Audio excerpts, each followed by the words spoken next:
Me for my 3, 2, 1. they gon' let me for my ambition. Woo! We are here, Club Ambition Podcast, aka CAP, live from Rhode Island. Shout out to everybody tapping in across the world, though, the international fans of CAP, Club Ambition. I am Sound, the weekly guest. Weekly host. Right. We were just talking about ego off camera. That's a very egotistical thing to say. That's crazy. Yeah.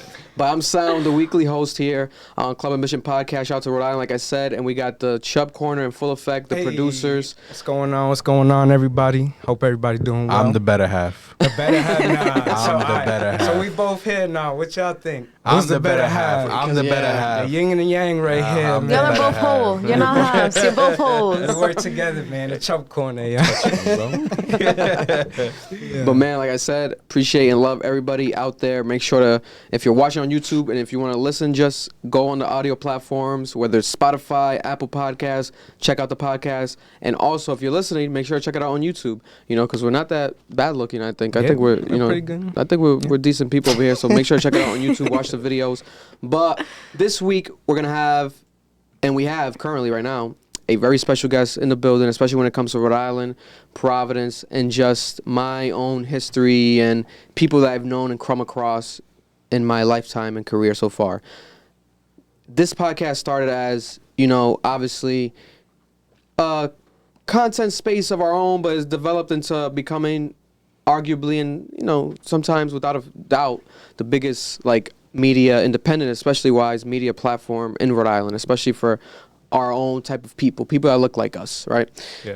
And proudly the #1 podcast in the state. So it was a easy decision to have her on the podcast. But this is someone that's created a very, very impactful,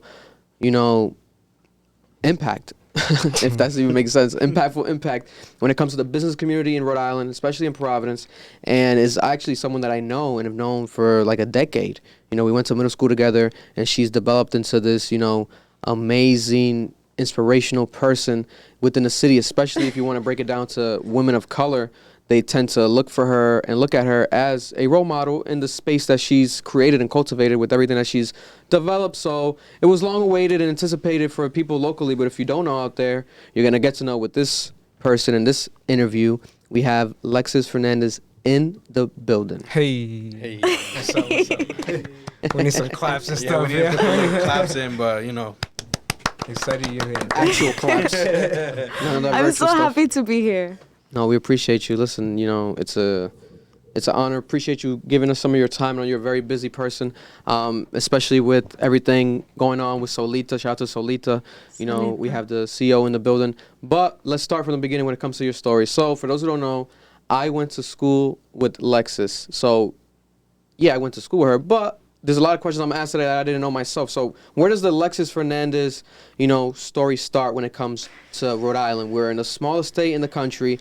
You're one of the biggest, especially online, social media-wise, your presence. You're one of the biggest entrepreneurs in the state, one of the most important ones. What has been, your journey when it comes to Rhode Island? Were you born here? Was your family always from here? Where does the Lexus Fernandez Rhode Island story start? Yeah. Born and raised in Providence, Rhode Island, right on Pecasset. Right, I think right next to where Flawless kind of grew up, over there. 100%. Right where Silver Lake.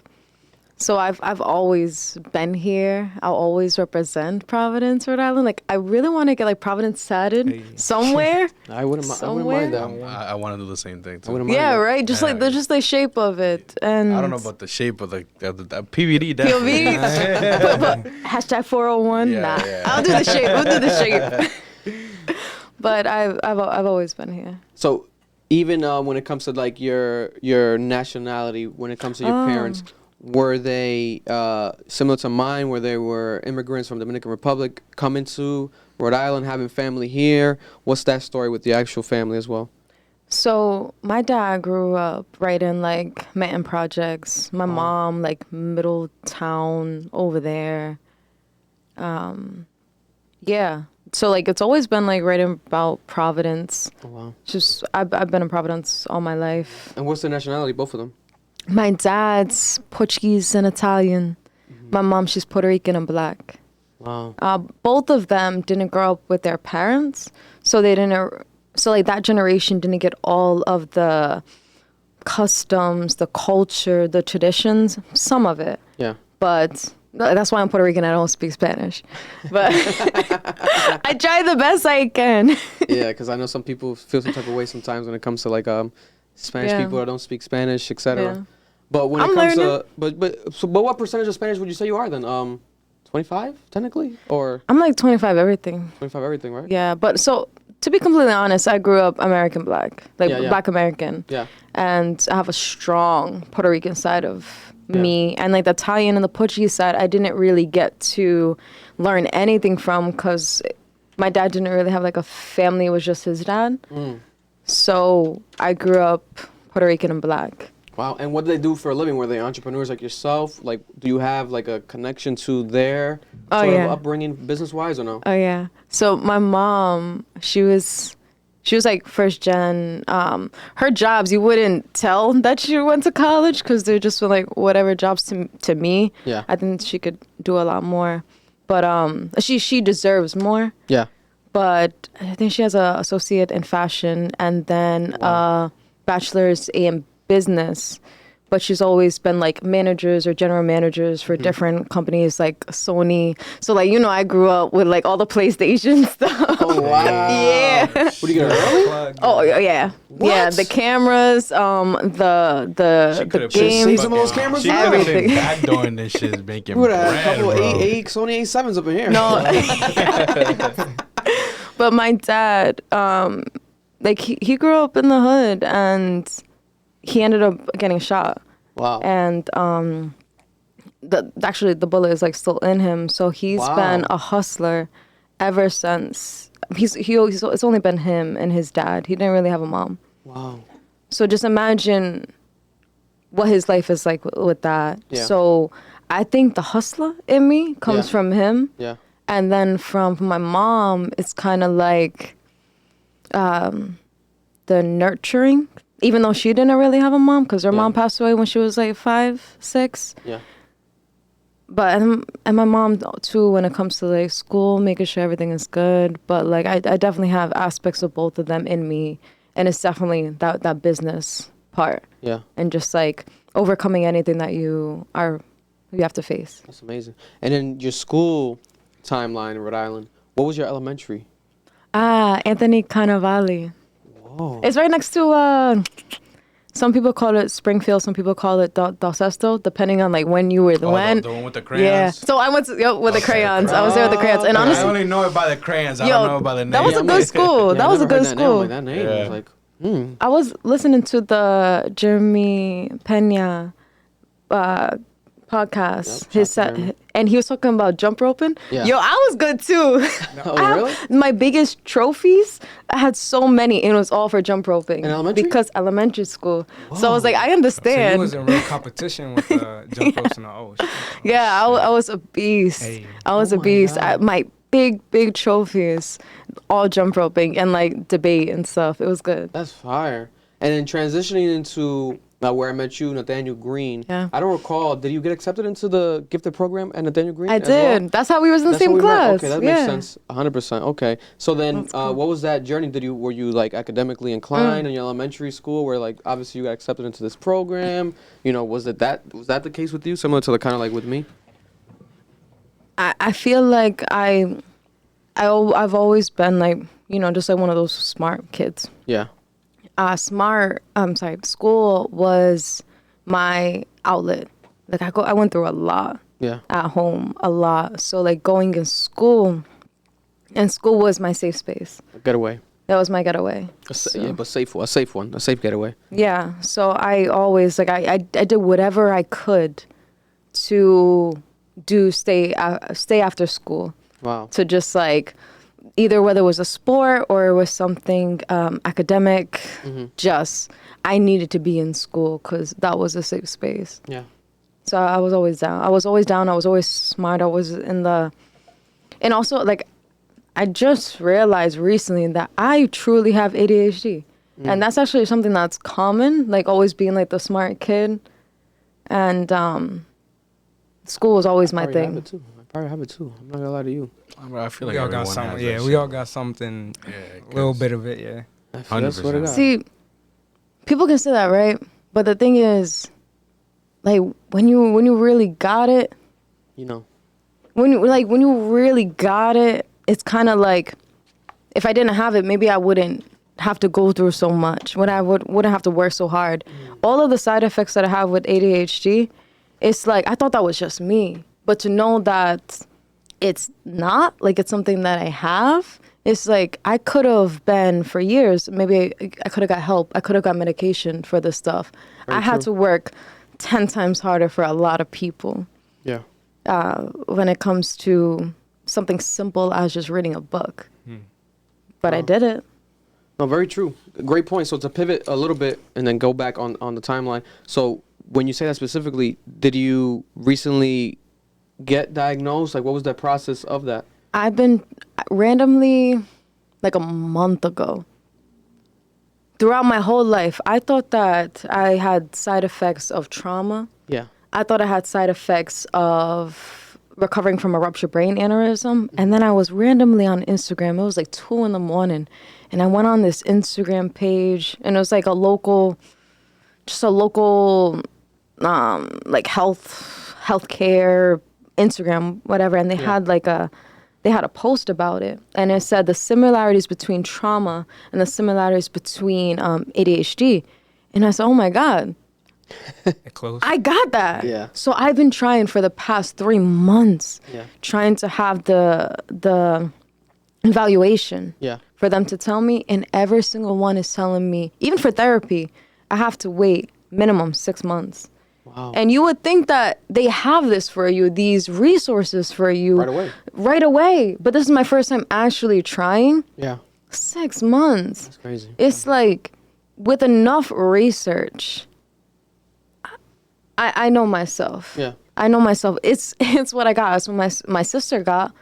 But I guess nobody ever tried to see if anything was wrong with me. Yeah, yeah. So I know. Will I one day? Yes. But I know for sure. I just thought it was something else. No, 100%. I agree with that, especially now being a father. I'm going through it myself, whereas, like, you know, there's so many tests that you can run at a young age for a child, you know, to check them, to see if potentially there's certain things, you know, ADHD, even, you know, autism, a lot of things that I feel like our parents' generation, especially, you know, people of color, they might not necessarily take as serious as us would now with social media.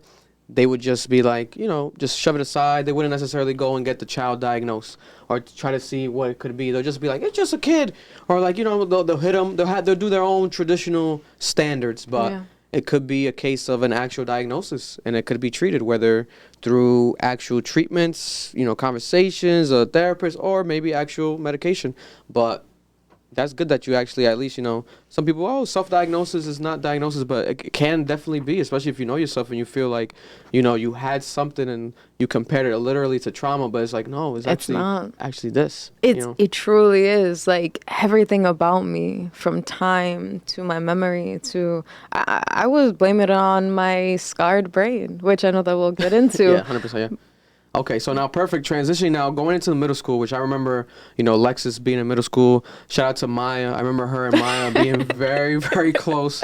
You know, they were like the buddies of the school, you know, her and Maya with her eccentric, and Amanda. hairstyles. You know, shout out to Amanda as well. Maya with the amazing, like, haircuts on the hair, and, like, her being with Lexus. And, you know, it was always, like, an amazing, you know, time seeing them in the halls. Like, they were always very, you know, you know, a lot of flavor, a lot of character in them. a lot. You know, I was different. Yeah.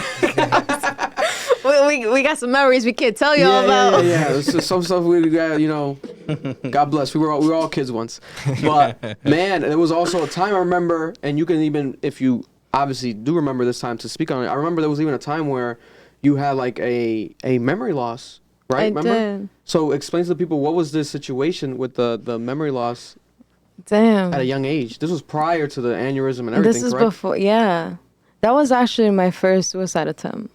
Wow. And I have fell. And then things were just a big blur. Wow. Yeah, I don't think anybody knows that, especially anybody listen. There's nothing I've ever mentioned in a podcast. Let me cry. I didn't know that. Oh man. No, that's exactly what happened. I think I was lost. I was so lost after that. And once like middle school was done, yeah, Damn. that's what happened. Nobody knows that. That's crazy. Nobody knows that. I feel like it makes me emotional just because of the idea. Here we go with the damn Victor with the I'm crying. But I mean, just recently, Let it out. just recently we had a guest too. That's a friend of ours, and he talked about Noel. his. That's my friend attempts too. and Yeah, so- Noel. He's. yeah, I so- love talking to him. Anytime I see him, I always have to have at least one conversation with him, Yeah. and it's like, that's my guy. No, no, but it's crazy 'cause I remember being in school with Lexus and she had the memory loss and some people would make fun of her. Like some people would make fun of because you know your kids, you make fun of her, and it's like the whole time You didn't know, yeah. you don't know what the hell was going on. It's like she attempted suicide, bro, and we're making fun of her. Like this is crazy, man. you never know what people are going through. Oh my god, that's amazing. And how old do you remember the age and everything? No. No, I'm in middle school, and that was I think it was right before high school. So where are you when you're 8th grade? It's 15, Like 16, around there. No, I think you're like 15. 14 when you're a freshman. No, 14? no, Like 13. Like 13. 13. You're 13. Yeah. 13. Yeah, 13. around Because 13, my niece 14. is 13 and she's Yeah. in 7th. She's in what, 8th Yeah. grade? 7th grade? 13, 14. Yeah, because 13, 4 years, 13. 18. I think you went to high 17. school at 14, so 13. Wow. Yeah. Wow, that just gave me chills. I appreciate you even being vulnerable enough to like say that. I think this is very powerful. And This is what I do though. yeah, no, like, 100%. All of my life secrets I turn into stories, and every time I share it, it heals me so much. I've Yeah. been saying details like that to a crowd of strangers. Yeah. That's legit what I've grown to do. Yeah, because it's crazy. And with me, it's like a genuine question because I remember being in school with her. Literally, she had the memory loss, and then people were like, bro, like she really doesn't remember like nothing. She'll like come up to us and be like, who are you? Like it'll be like a genuine, and some people, being kids, like she's crazy. Like what the hell? What's going on? She's being crazy. Like blah, blah, blah. Even some teachers will kind of be like not knowing how to handle it, go about it. Especially because it's so young. Yeah. I feel like now we're older. If someone, that were to be the case, even then it's kind of rare. Like someone going through something so traumatic where it's like they lose their memory. But people would be able to cope with it, have sympathy with it. But as a child, teenagers, just fresh teenagers in school, that was so unique and so fresh for kids that they were just like being kids and like being unsympathetic. But that's amazing. So, but would you be willing to share like what was like necessarily maybe moments? You don't have to, obviously. You don't have to share if you don't want to. But moments that might have led up to this such a trauma at such a young age. Because we had Noel in here recently speaking about this, but I don't think he was necessarily that. Well, he was. When his mother, when he saw his mother, Started he was 10, yeah. but not necessarily himself. He was later on in the age compared to you, but you were freshly around 13, 14. What was going on, if you don't mind sharing, like at home? Was it such a case where it's like, something that you wouldn't even want to ever relive or re-say, or was it something that looking back you do, or maybe you don't even remember? What was it? I think for people that go through heavy things, one of the aspects of like overcoming them is like truly trying to forget them. Yeah. Like I did Erasing a them. lot, like erasing them, like it didn't even happen. So like down to the details of certain things, I don't remember. And also, dealing with a brain injury, certain things were gone after, but I went through a lot. Like, no, straight up, I went through a lot. Was it more like, even to generalize it, was it like family-based at home? Or was it like friendship-based, or just yourself, like, finding yourself as a child? Like, growing up, like, I couldn't trust anybody because the people that I was supposed to trust did things that they shouldn't have done. I've had 3 like sexual assaults on all people that were close to my family, and these are things that I talk about to like college students, high school students. Wow. And I kind of go into details, not into like detailed details, but I go into details because it's part of my story, and I say it to show you how much I've overcome, and to be where I'm at right now, it's like there's been so many reasons for my life to end, but if I'm still alive, there's supposed to be a reason. Yeah. So just for someone to get over being raped multiple times to the amount of times that you can't even count. A side effect for once you get into like teenage years is hypersexual. So like I had like boyfriends trying to find love, and I truly was brainwashed to think that in order for someone to love me, I had to give them my body. I had to give them something in order for them to truly love me back. Like I had to give something. I couldn't just like be who myself. My body wasn't like just a vessel. It was like it wasn't a sanctuary. It wasn't a space for my body, for my soul. Yeah. It was just like an object. Wow. And because of that, what happened was with that first suicide is I had like my boyfriend at the time, he just like stopped by, and I was like really tired, and like we just like taking a nap, and like my dad had came in, and my dad came in with like my uncle, and he was like yelling. And I was like, we didn't even do anything. I was like, no, we didn't do anything. But like, but it looks bad. Mad. Oh, he was tight. Yeah, yeah. I think he like looked, and then he went and got my uncle, and like brother. Came back. Not exactly his brother, but you know, people are. Yeah. And he just started yelling. He was like about to like fight the dude, and it was just like, surely nothing, but I wanted to talk to my dad so bad and tell him like, no, like it's not what you think. Yeah. And yeah, look bad. But at that point I was just like, what is the point? Like I have nobody. You felt misunderstood. Yeah. Yeah, and I had no outlet to speak like my truth. So then I just took whatever pills that were in my house. And like I took it all. But like I was a little bit like a coward because I ended up calling the hospital, like the 911 right after. Like I can't breathe. Wow. So I know I truly did not want to die because I wouldn't have called. Yeah. You feel me? Definitely not. So, but it was a lot. It was a lot. So, and that was like high school. I mean, that was middle school. That's cool. But it's been through the same stuff in elementary school too. But that honestly what pushed me so hard when it comes to like education and doing these extracurricular activities, because like that was my safe space. And it's always been. No, 100%. I feel like, and again, thank you. We appreciate you being willing to be as vulnerable as you've been right now. Facts. But Yeah. you know, it shows a lot of bravery in you. But I think that's the thing with life where people, you know, we go around like as everyone's like perfect, everyone's fine, you know, we're here, everyone's living, but there's so much trauma behind, you know, all our pretty faces and pretty eyes, you know, and like people don't realize that, you know. So once that gets shared, I feel like that's where people be like, damn, I went through that same thing. Like we get so many messages all the time whenever we talk about this type of stuff, and it goes and reminds me of like the fact that, you know, there's a higher purpose in life, and at the same time, Yeah. there's so many people in the world that feel alone. They feel alone, but they're not alone. They're not. They're not alone. There's that, and they need these type of conversations to be reminded of that.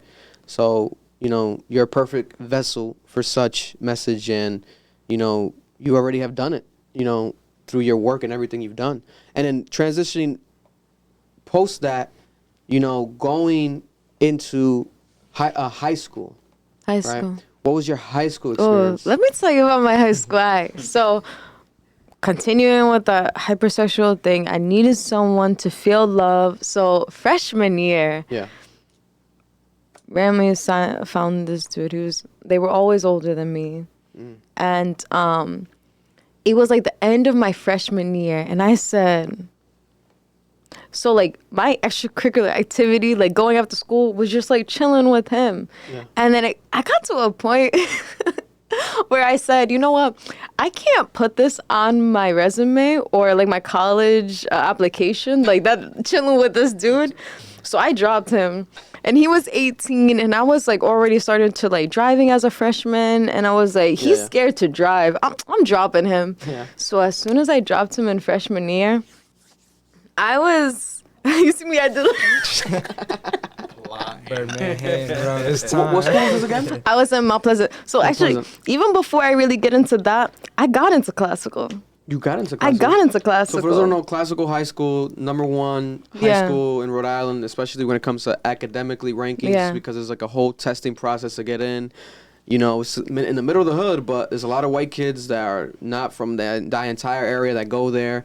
But it's like an honor locally to go there. Yeah. It almost works as It's like true. a resume advantage for college and university. At least traditionally growing up in Rhode Island history. Now I feel like it's kind of not necessarily Yeah, a no. Yeah, yeah, thing. yeah. But shout out to classical. I'm an alumni, so I still got to represent.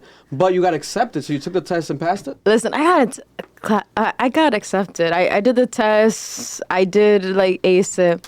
But I told my mom this. My 8th grade mindset, Lex, I told my mom, and that's not my mindset right now. If I could do Yeah. it over again, I wouldn't have done this. But I said, Yeah. Mom, I'm a big fish.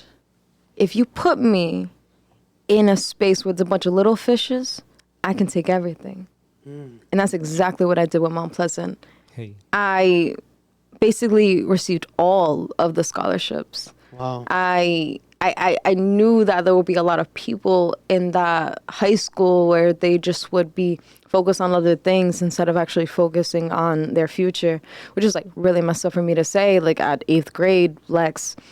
But like I ended up being class president. I ended up being captain of debate team, and going into, after dropping my first boyfriend in high school, I said, you know what? Let me just try this debate team. Yeah. That debate team changed my life because of everything that I went through. Within a year, I ended up being junior year, ended up being the #1 policy debater in Rhode Island Wow. in 1 year. So, Hey, clap it up for that. Yeah. so think about like all of the aggression that I had, being defensive. Yeah. Those skills that I went through, being vigilant because of things that I've been through, it helped when Yeah. it came to debate.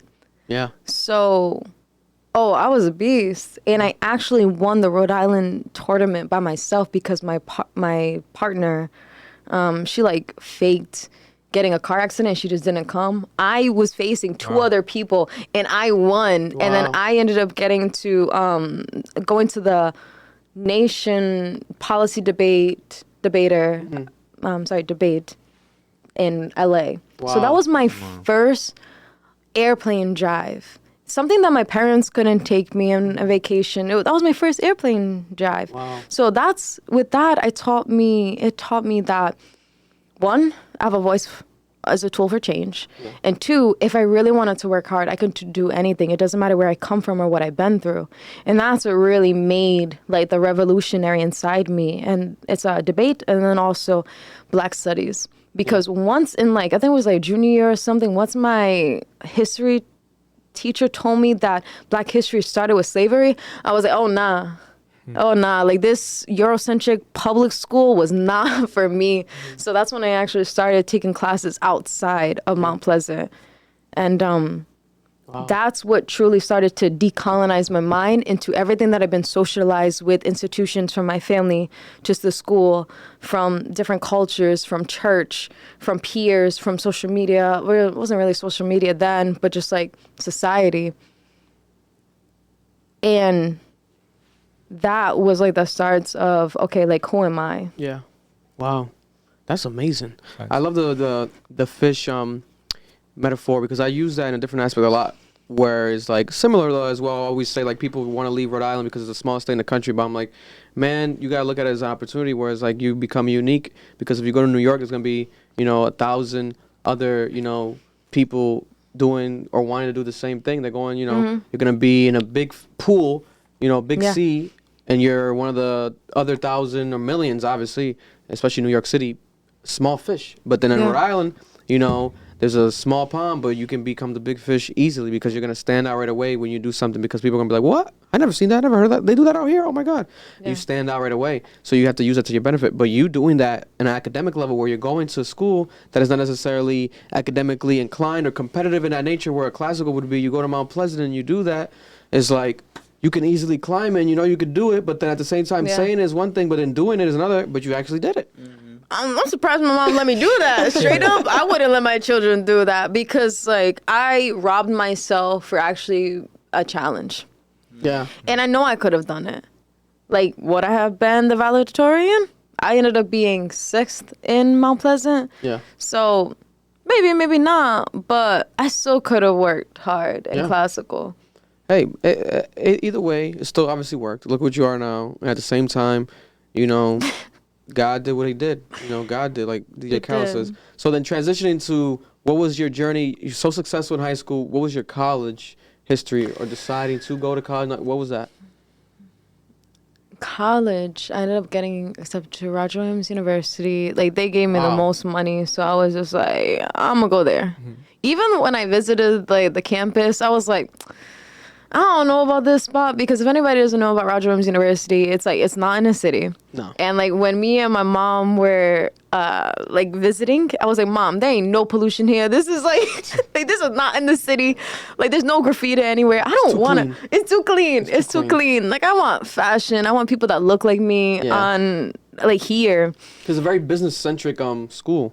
From what I remember, because I wanted to go there for business. It was like, it's a great business, especially Rhode Island based. Yeah. Like colleges, that's like the #1 for business. Or if you want to be a lawyer, too. Yeah, as well, but it's expensive. Yeah. That's where my cousin graduated. Uncle Hernandez, Shout out to you, Roger Williams. Shout out to you. So you didn't go to Roger Williams then? So I went to Roger Williams, and it was cool. I ended up studying political science and visual arts, and then political science, and then minor in urban studies, because I just love cities. And then after one art class, I gotta add art in here, visual arts, because I was just like so good in it. Yeah. And I was like, this is what makes me truly happy. And the political side was just because of everything that I was doing with Black Studies. Like, no, I'm trying to be the mayor of Providence. And I need to learn about this. Yeah. But I was happy.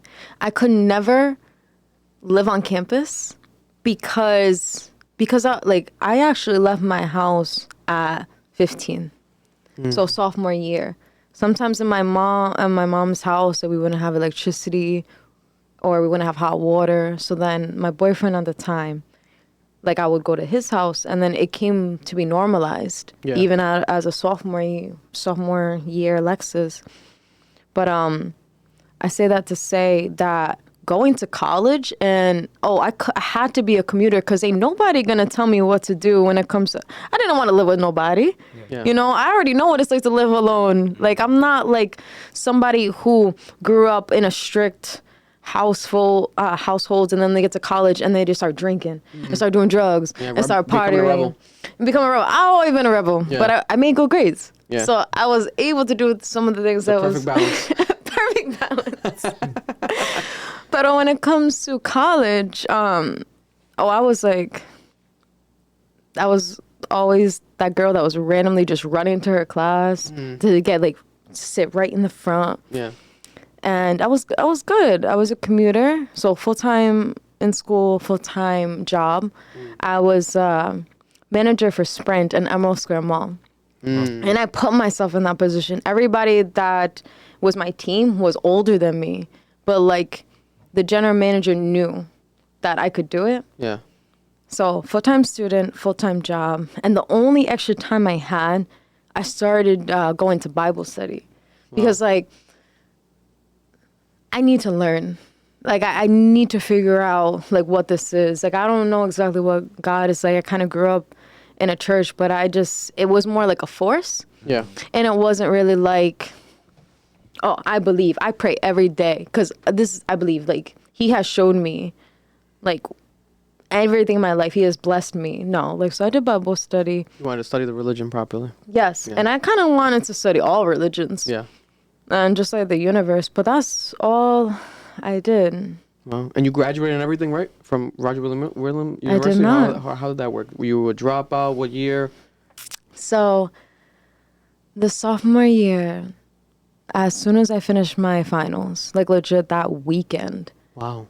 I had a whiteboard and like I was writing down things like, all right, this summer I'm gonna get my nose pierced. I'm gonna open up some credit lines. I'm gonna actually create a scholarship because I wouldn't be here right now if it wasn't for the scholarships that got me to school. Like so many things. And I have like a picture of it too. And then I was working at Sprint in Emerald Square Mall. It was a Sunday. I had one other team member, and I was in a kiosk. So, like, imagine, like, a little kiosk in a mall, Emerald Square Mall, first floor. And can I get into, like... Yeah, whatever you want. And, like, I'm working with a customer, and he's, like, an older guy. He had, like, flip phone. I was getting him, like, a touchscreen phone. And I was so, like, loyal to that position that I used to tell my customers, like, you can depend on me. The turnover for the manager position was so bad. I would tell the customers, if I'm not here, then something bad happened. Straight up. And little did I know that words mean so much and how powerful they are, because legit, I'm working with that customer. I asked him, like, what do you want your passcode to be on your new phone? And I felt like a hiccup in my body, just like a pop. And I thought it was like a hiccup, but it wasn't coming from my diaphragm. And I'm hearing it. I'm like, oh, in my head, I'm like, oh, that's weird. I asked him again, what do you want your passcode to be? And he said 4 numbers, and I could not understand English. I'm like, what? I ended up just telling my other employee, like, oh, can you just handle this? I went to my car, started crying, because I didn't know why. I went back to the mall. I was actually going to drive. And if I would have driven, I could have hurt myself and hurt someone else. I went back inside, and the customer's gone, and I'm telling, her name's Mari. I'm like, Mari, like, I couldn't communicate English. She started writing sentences on the computer, and I can't even pronounce words like tomorrow. Like, I said mañana. Like, I started, like, speaking Spanish. Wow. And I started, like, I had one of those, like, Android Galaxy phones, and I'm like writing and drawing, and I couldn't put my ABCs in order. And in my head, I'm just like, something is wrong. And the crazy part is, the next day, I had an alarm on for 8 a.m. for health insurance, because I learned that week that for some reason Sprint didn't get my application for health insurance, and I need to change my birth control. So I'm like, I need something. Mm-hmm. It's already over. Yeah. I ain't trying to mess it up. Yeah. So, wow. Because I didn't have health insurance, like, I was telling them, like, don't call the ambulance. But I didn't even know the word ambulance. So I'm drawing, like, poor drawings of trucks and, like, putting X, and trying to say, like, don't tell anybody. But it got to a point where I was in a fetal position inside a kiosk. So anybody who was looking from the 2nd floor, the 3rd floor, and looking down, they can see someone just, like... on the floor, yeah. On the floor. My boyfriend at the time, back then, they called him like, hey, there's something wrong with Lex. I think she's having a stroke. He ended up coming. He picked me over his head. I'm over his shoulders. He took me to the car. He's trying to talk to me like, yo, what's going on? What's going on? He called the ambulance. They're trying to treat me for dehydration. I couldn't even speak. Mm-hmm. And I couldn't even tell them what was wrong. And 15% of people that have ruptured brain aneurysm die, like right then and there, as soon as it pops. Ruptured brain aneurysm is a bulge on the artery wall of your brain. And it's so rare for anybody to have an aneurysm. About 30,000 people a year like have like a rupture, which even that's rare. But for it to rupture, that's rare. Yeah. And for it to happen to someone who's 20 years old, that's even more rare, because usually they only develop like after you're about 40 or like when you're first born. So, and I had no symptoms beforehand. So nothing could have prepared me for what I was about to go through. And, you know, there's one thing about it is like, I knew that I wasn't in the right career, because like Sprint, being a manager, like commission, I was making money, yo. I was like, I remember my last check before the ruptured brain aneurysm was like $3,000. Wow. And it was just like, I was comfortable with the money, but I knew that wasn't part of my purpose. And I feel like the universe or God was just like, nah, this isn't part of the plan that I set out for you. So guess what? I'm gonna take everything away from you. Wow. Everything from you. And I get to the hospital, sturdy. And the only thing I could say to them is, I don't know my ABCs. I don't know my ABCs. I don't know my ABCs. They checked my brain. I had a ruptured brain aneurysm, and it flooded the left side of my brain. They rushed me to Rhode Island Hospital. And at that point, like, I was in a coma. I can hear the doctors next to me, and they were saying things like, talking about their lunch. And I couldn't move my body, so I'm like silently screaming, like, help me, help me. So like I know what it's like to be like in a coma, and like people can hear you. Like I had no control of my body. I was legit just like in this like black space, and I was just like practicing my ABCs and like 1, 2, 3s because I thought that if I were to stop, then that would be it. But I got to a point where I was tired. And I told myself that it was okay to let go. And as soon as I was like, once I let it go, I saw the whole white light. And anybody who has had a near-death experience, they see that white light. And there's like no time. Like, I don't know if I was in a coma for 2 minutes or 2 hours or 2 days or 2 weeks. I know it wasn't 2 weeks because they didn't tell me, but there's no time. But it was random, but it was the universe, God, whatever it was that like did that to me. It was like, that's what had to happen. Oh my God. No, listen, the fact that you're, here to live, you're alive here today to speak and live another day is an amazing, blessing and a miracle, but well deserved, again, going back to that, ongoing sentiment throughout the interview of, the purpose, that right there is the definition of, I'm here for a reason. Yeah. Especially your story, being so young in middle school, attempting suicide, and then, oh, no, I really can't do it. Okay, I'm pushed through this, living life on top of the world, especially as a 20-year-old, making money, in a great school, and then God, life just, checks you like that. It's like Took everything away. Takes everything away. It's like anyone would want to be like, what is going on, especially your circumstance, because I'm pretty sure definitely you're extremely more knowledgeable about it, but I feel like that's the number one question people would ask, like, is there a cause? What would cause it? Especially parents like mine, my father, God forbid if that were to happen to me, he would probably be like, that's the stress. He's so stressed. I know it has to be the stress, or is this, or is that. Like, they try to, like, come up with their own, they become a doctor. But is there any, actual type of, like, this is why this happened? And did you ever get that actual answer? They thought that, like, if they could, there's, like, a surgery called, like, angio, where they, like, do a little cut, like, right here, and then they put like this like ink inside so it can highlight, to see like, okay, like, how did this happen? When they told, like, once I had that surgery done and they told me like there's nothing that like they could do, there's nothing that they could have told me like why it happened. One, they thought it was like, this is good because there's not any more aneurysms, but I was really sad because like I want to know why this happened. Yeah. I want to know why this happened because, one, to prevent it, but it could have happened from a birth control. It could have. Yeah. It could have happened from stress, but I never got that answer. Yeah.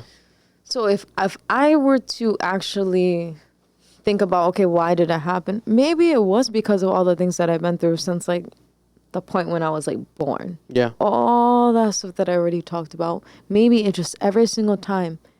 See, I'm alive, so I survived every single thing that I went through, but that doesn't mean I healed from it. Yeah. So every single time I was tested, and like all the time, like maybe it was just that aneurysm was just bigger, and bigger It was ticking. and bigger. Yeah. Ticking time bomb, yeah. Like a time bomb. And then just at that point right there, working with that customer and constantly telling customers, like, if I'm not here, something bad happened. I manifested it. Synchronization. Yeah. So I truly don't know, but like in my heart, in my soul, it's like, with the things that I've been through, and then also not being on the right track, of course it happened. Wow. Of course it happened. Wow. And, you know, and if you don't mind us, I'll ask you for them afterwards, if you don't mind us sharing for the people to see, like, the photos of the actual, how you looked, because, man, when I tell you that was such a shell-shocking post, like, seeing that you went through that. It was hard. Because it was like, how long did it take for you to first recover and get to the point of recovery and let the world know, let all your friends know, let everyone know online, like, you know, I'm comfortable enough to share this. This is what happened to me. Yeah. This happened May 20th, 2018. After 2 weeks, my brain started swelling, and I had to be rushed into a surgery called I never pronounce it right, but craniotomy, where they take this piece of my skull out for 5 months. Oh my God. For 5 months. And they shaved my hair. So from that surgery, I was in the hospital for maybe about like 35 days. And for my 5 months after that, up until November like 3rd, that's when I got the piece of my skull back. Wow. Mind you, Rhode Island Hospital lost the piece of my skull. What? So I was supposed to actually get it back in my head in October. So like when you're gonna repost like the photos and you're gonna show the audience, like, so when they took away the skull, basically my head just like enlarged. Yeah. Because there was like so much extra fluid. Yeah. And as time goes on, it gets smaller and smaller and smaller. And I remember. Back in October, it basically, my head was like a popped basketball. You know, Yeah. like Yeah, popped basketball. That's how my head looked. Wow. Yeah. And I had to go around with a helmet. And so once my head was ready to get my skull back, it was really tight. So to wait an extra month to get my skull back, because you know the reason? Well, first they lost it. Yeah. And then because, you know, I'm Latina, I'm black, I have actually multiple names. I'm not just Lexus Fernandez, I'm Lexus Raven Silva Fernandez. I had 2 hospital like numbers. One was like Lexus Fernandez, the other one was Lexus Raven Silva Fernandez. Because it was wrong, the surgeon didn't want to do it. Because, like, something's wrong. Yeah. He didn't want to make a quick mistake or something. Yes. Yeah. But because it took an extra month, you don't understand how much of pain physically I had to went through. Something simple as laughing or coughing or going to the bathroom, any type of pressure, you don't understand how much your skull holds that for you. Yeah, wow. So, like, to be done and ready to have it back, it was, like, the worst physical pain I could deal with. But I got it back. Yeah. November like 3rd, and at that point when I got it back, and you know, my hair was shaved, and I was like, okay, this is when the rehabilitation of my life, like this is when I can start again. You're reborn again. So, yeah. and it took about another year to really recover, because I remember not knowing how to pronounce elephant or this finger, pinky, or like pasta. I remember those things, but the beautiful thing about brains are neuroplasticity.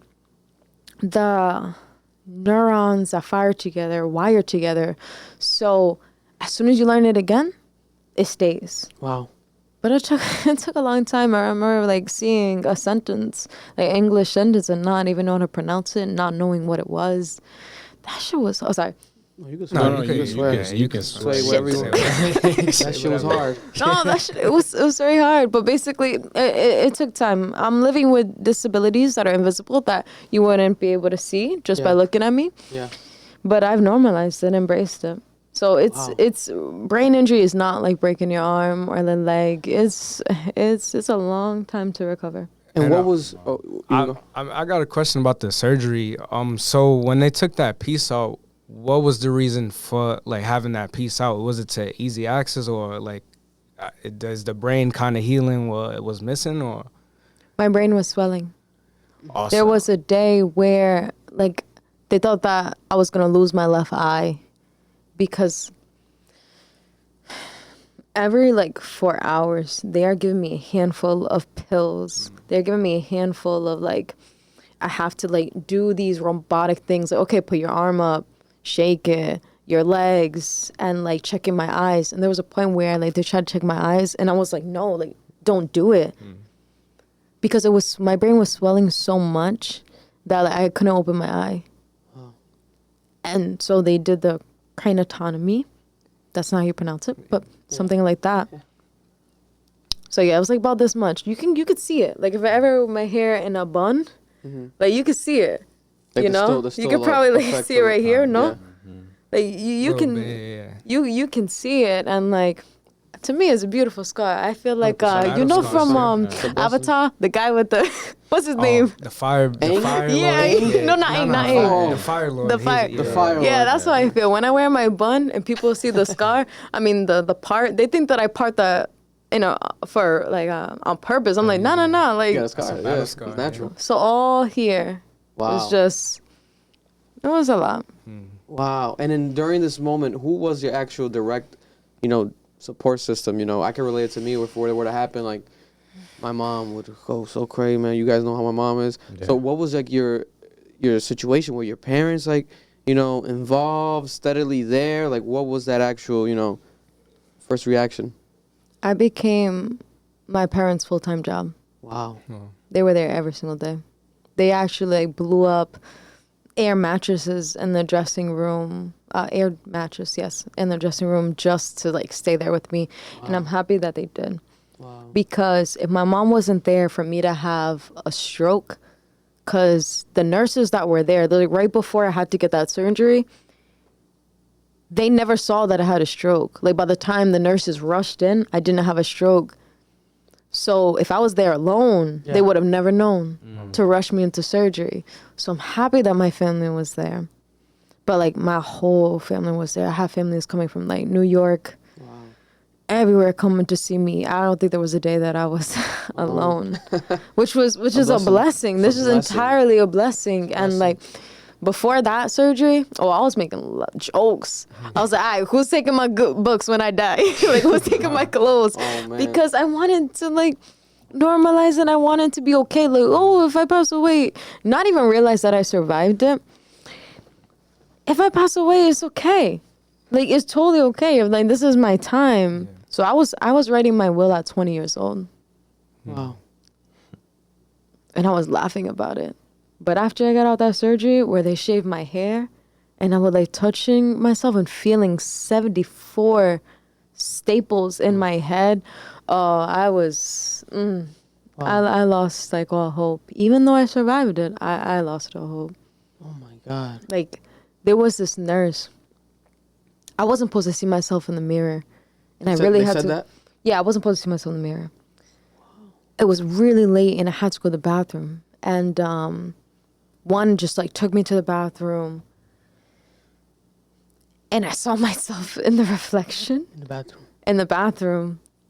And like, I almost passed out because I couldn't believe how I looked.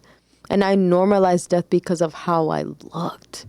Which is the saddest thing ever. Like, your beauty is gone. Your head looks crazy. Your whole face is swollen. And it's just like, you don't see what you normally look like. Yeah. And it's just like, yeah, I almost passed out. I almost like just dropped right there. And they had to like take me back to the bed. And it was just like, it's a lot of physical pain, but I tell people like, yo, I watch what I say, so I don't like to say this too much, but if I were to get shot on the shoulder or the leg, I could take that. If I were to get cancer, I could take that. But nothing's worse than the physical pain that I went through it. Wow. I can go through an aneurysm again because they give you so much medicine that you can't really feel it. But it's the mental pain. Wow. That is like so much worse. That's amazing. Because even the simple concept of like, especially being a female woman, where, you know, your beauty especially the majority of women growing up is solely, especially mostly I would say, based off of something like your hair. You know, that's why it's such a traumatic experience when women, you know, even during cancer treatments, etc., they have to like shave their head, or they want to shave their head to expedite the process if they're already balding, because you know you're stripping yourself of, you know, that essence of you. You know, you grew up as a girl, probably brushing your hair, taking care of your hair, and then you stripped it. And I had an afro. Yeah, she had amazing My hair hair. was my culture. It was my confidence. Amazing hairstyles throughout school years. She always had amazing different hairstyles. She would have like scarves. She would have always dope vibes with her hair. It was always a part of her personality. So then you're stripping that away from you, and it's like you had no other option because it was part of the surgery. You needed to do that, you know. And it's like, who would blame you? Like to feel how you felt. It's like, but then look at you now. You know, look at you now. It's amazing. It's so amazing. It taught me, like, I'm dope without the hair, without my afro. Like, it's my soul. It has nothing to do with my physical. And I learned that by, like, losing my hair. Yeah. My hair was everything to me. It was truly my confidence, my uniqueness, my culture. Like, wearing my wraps and stuff, it was everything. Everything until it was nothing. And then I had to truly find beauty within. Wow. Oh my God. And then post everything now, has there been like a sense of, do you have to take like a specific maybe medication still? Have they said like this can maybe happen again? What has been post, you know, aneurysm life and, you know, health wise? Right now, I probably just gotta go to the hospital like once a year to see if there's any more. Annual checkup. Excuse me, for a checkup for at least the first year and a half. Like I was probably in the hospital for like every month, every couple of weeks. Wow. For the first 6 months, every week. And it was a lot of like side effects that never was coming back to me. So like, for instance, I have a central auditory processing disorder, which I hear you, but my brain doesn't know when to start listening. So I'm basically like deaf out of my right ear.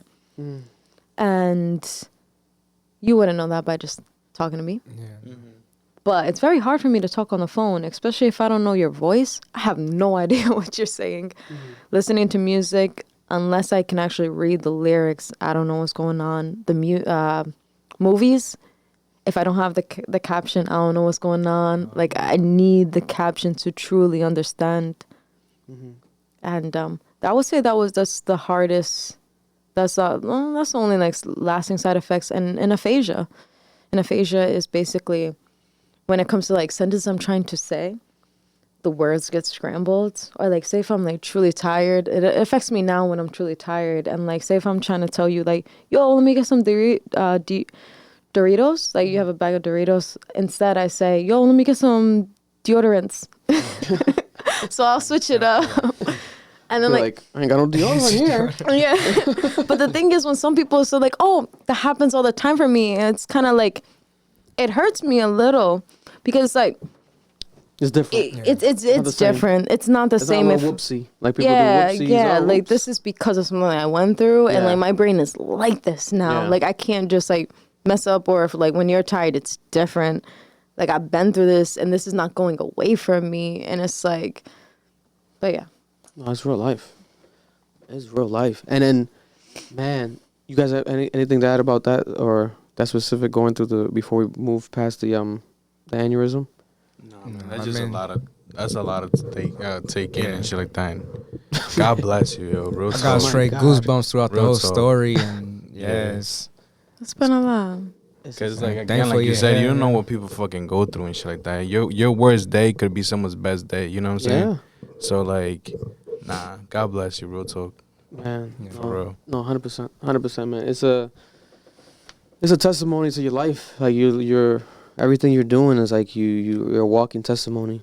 You know, even going back to just that, everything you went through at a young age, and then, you know, that happening. But then even staying on track with that timing.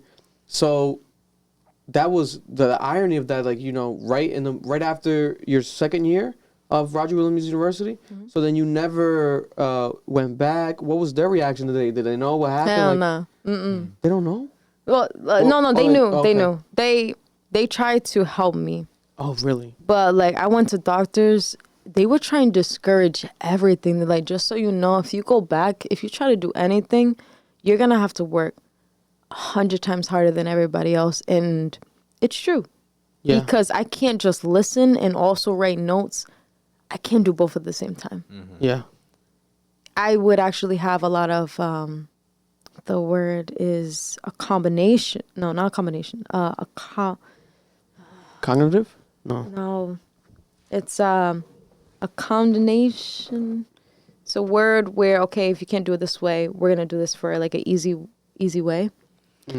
Starts with A, I know for sure. But accommodations? Accommodations. I got it. Okay. Make an accommodation. So you would have an accommodation. Yes. If I were to go back, I would have a lot. Like somebody else would do my notes and stuff. Yeah. And it's just like, okay.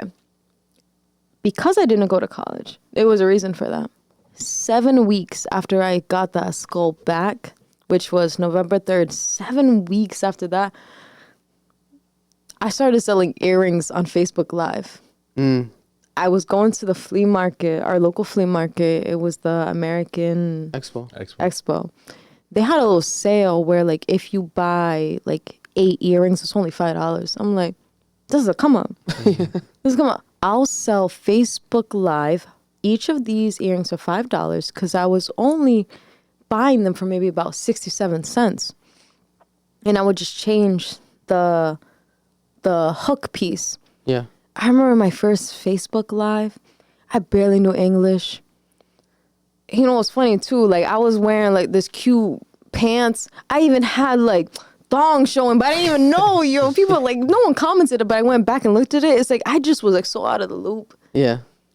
After 1 hour of Facebook Live, and all I would do is like, "Do y'all like this?" Yeah. And then if they liked it, I would put it in a poly mailer on the side. Yeah.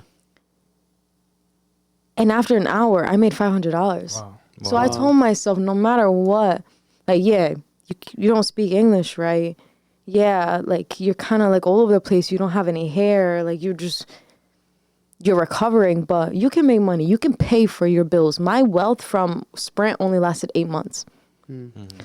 It only lasted 8 months to, like, pay all my bills. But I started selling earrings, Afrocentric earrings. So, like, some of the earrings were, like, Puerto Rican pride, Black power, this and that. So you would customize them or like add to them? Half of them. Yeah. So half of them I would get from the flea market. The other half I would actually make myself. I would go to Michael's and all that.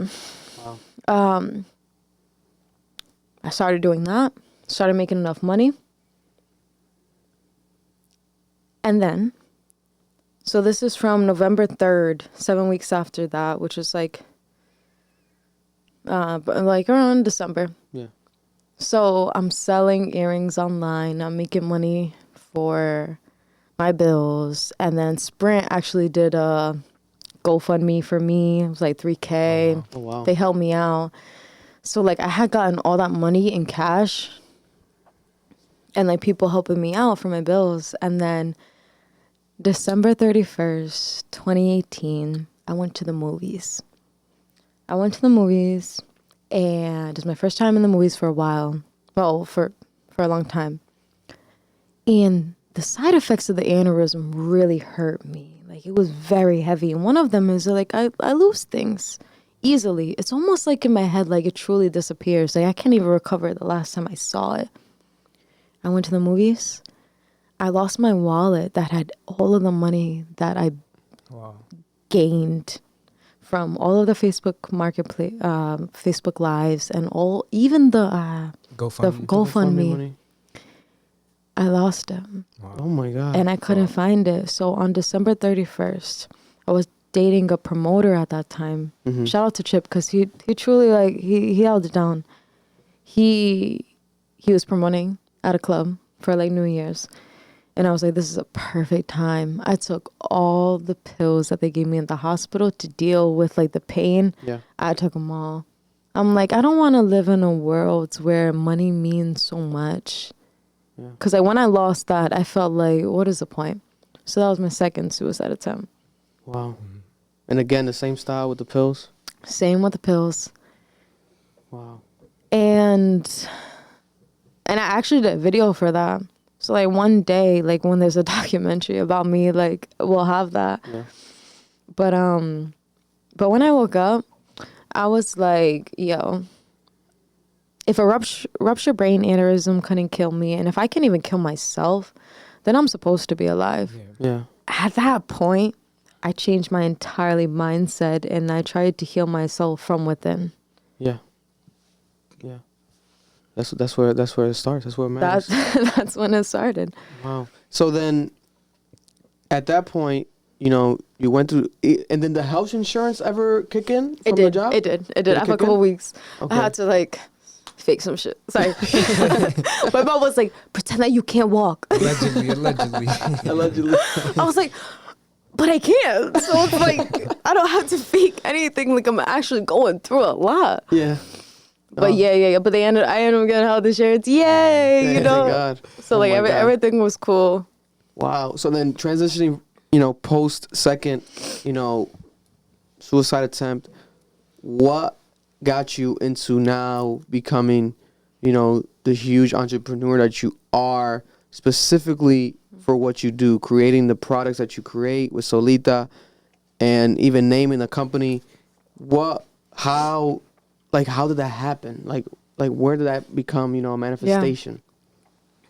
When I was in the hospital, I normalized stuff because of how I looked, you know? And because I normalized how I looked, and like I had to grow to believe like it's not about the physical, it's about the internal, it's about my soul. That's why I'm beautiful, not because of physical. Yeah. Anything on the physical is just a plus. So there's that aspect. And then being in the hospital, unless you've actually been experienced living in a hospital for a very long time, you don't know what it's like. They're not there for like to take truly like care of your body. They're there to make sure you're alive. Yeah. So like there's actually a time, for a long time I didn't shower. For a long time I gained so many scars, like all of the stickers that they put on you. Wow. Like it got to a point where like I don't need you to put it on me. Like I know how to put it all. Like I got it. Could it be the same spots? Same spots, same things every day. Actually, every 4 hours. Wow. So it's like I got it myself. So all of the stickers they put to monitor your heartbeat and all these other things, like having those things there for a couple of like over a month, you leave scars. Yeah. Oh, yeah. So I have scars everywhere, and my skin got so sensitive. Like I went from the only time I ever took pills, like I was scared of taking pills. The only time I ever took pills was the first suicide attempt. So to be handed, like forced a handful every 4 hours, every 4 hours, it was a lot for me. So like my skin got very sensitive. Very sensitive. My skin is like so sensitive, but not as much as it was before. So I was filled with scars. My skin was sensitive.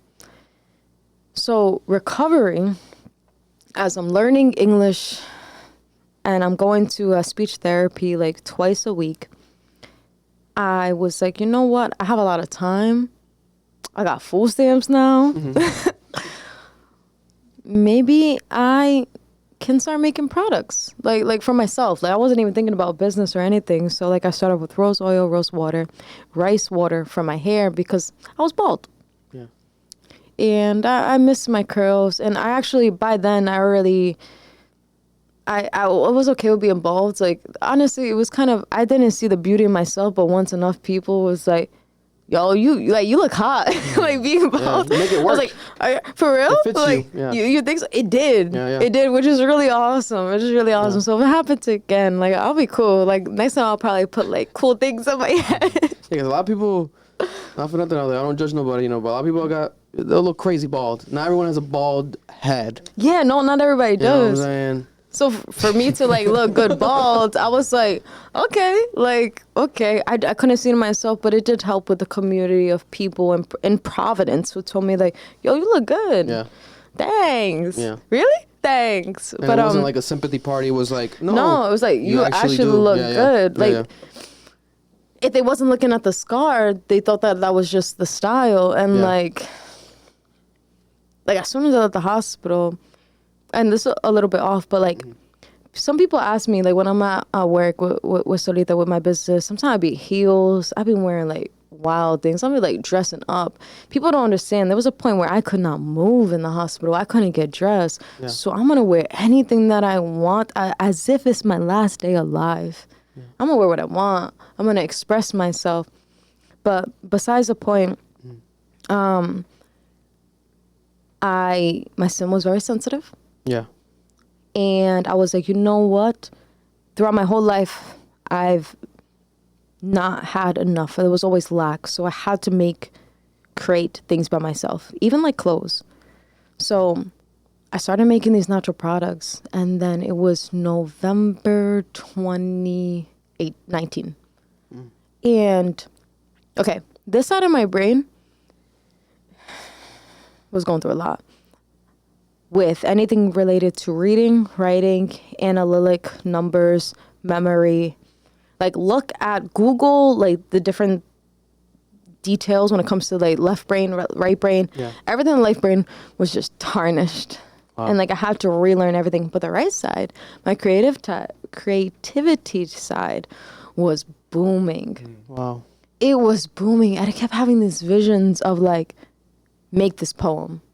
Make this art piece, make this sculpture, make this mural. Yeah. Mural. I say mural. I said it wrong.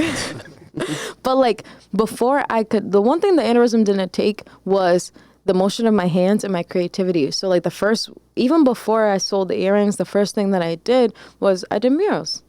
Mm-hmm. And I did art on the walls. I got one on Broad Street. I got one in Pawtucket, like Mineral Spring. Like I did things in houses, and I never priced it right because honestly, it deserves so much more money. Yeah. But I didn't know about it. But so I'm having these visions, and I knew, cause I was still recovering. So like, I knew that one of these visions is going to be my next career, and SOULITA was one of them. Wow. I thought about soap. When you think about soap, you think about like a rectangle soap bar with like a logo on it and it's white. And I'm like, how can I change that? And that's the artist in me to think about something that's like just default in someone's head and like switch it up. Yeah. So, okay, I started making soaps that was like, you can make custom. You can put, I put like herbal and flowers in it, organic oils. Like I made them dope. Like I had a soap in the shape of Yeezy, AKs. No, it was like really dope. I've never seen it anywhere else. And like from these soaps, I also started making product. So I made rose oil, rose water, rice water, and beard oil. And the beard oil was my third product because I knew whatever I'm creating, I know that I don't want this to be just focused on women. I want this to be for everybody. Unisex, yep. So that from February, like Valentine's Day, that's when I started selling soap baskets, like custom. Mm-hmm. I sold them all out. But I didn't really know what I wanted to do after that. So throughout the whole summer, I just focused on my confidence. And that's when I actually started doing poetry nights and getting friends in Providence and the friends that are still friends today and videographers. And I was in like music videos and like bunch of stuff. But at the end of the summer, I'm like, I can't keep doing these things for free. Like I gotta do something. And I was like, okay, I'm gonna start a business. September 29th, 2019, I started the business. And at the same time, I met the co-founder, which is Evan Delpesh. Shout out to him, because things would have been really different. The success that I have right now would have taken a lot longer if I didn't have met him. Yeah.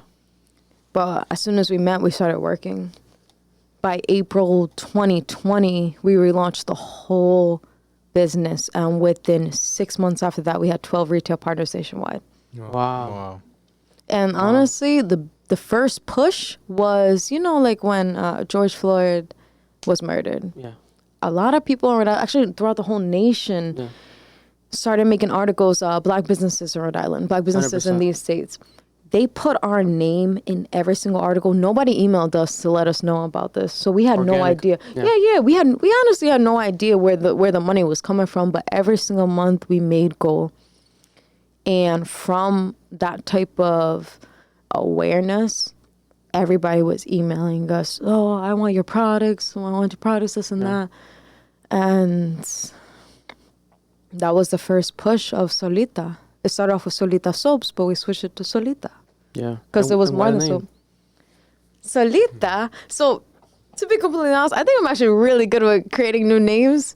Like, it took me 5 minutes to create SOULITA. Wow. And I'm working on something else, and it took me 3 minutes for that. So, I think I'm really good. That's good. I think I'm really good. I think that's my thing. But SOULITA. So, when I told myself, okay, I want to create a business, I need a name. Yeah.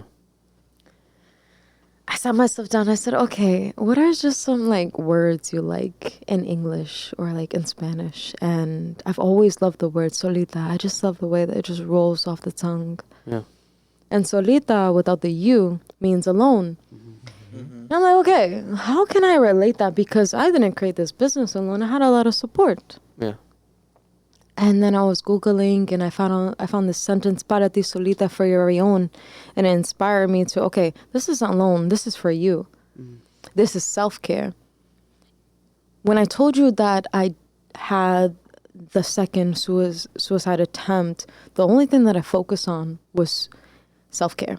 Yeah. So I started meditating. I started smudging sage and Palo Santo and just like truly try to figure out who I was under like beyond the skin. You found your soul. I found my soul.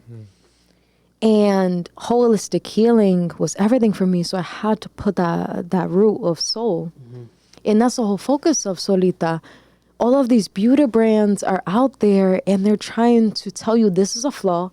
Here's a product for it. But I'm here to tell you how your body changes throughout your lifetime. We're going to normalize it and embrace it.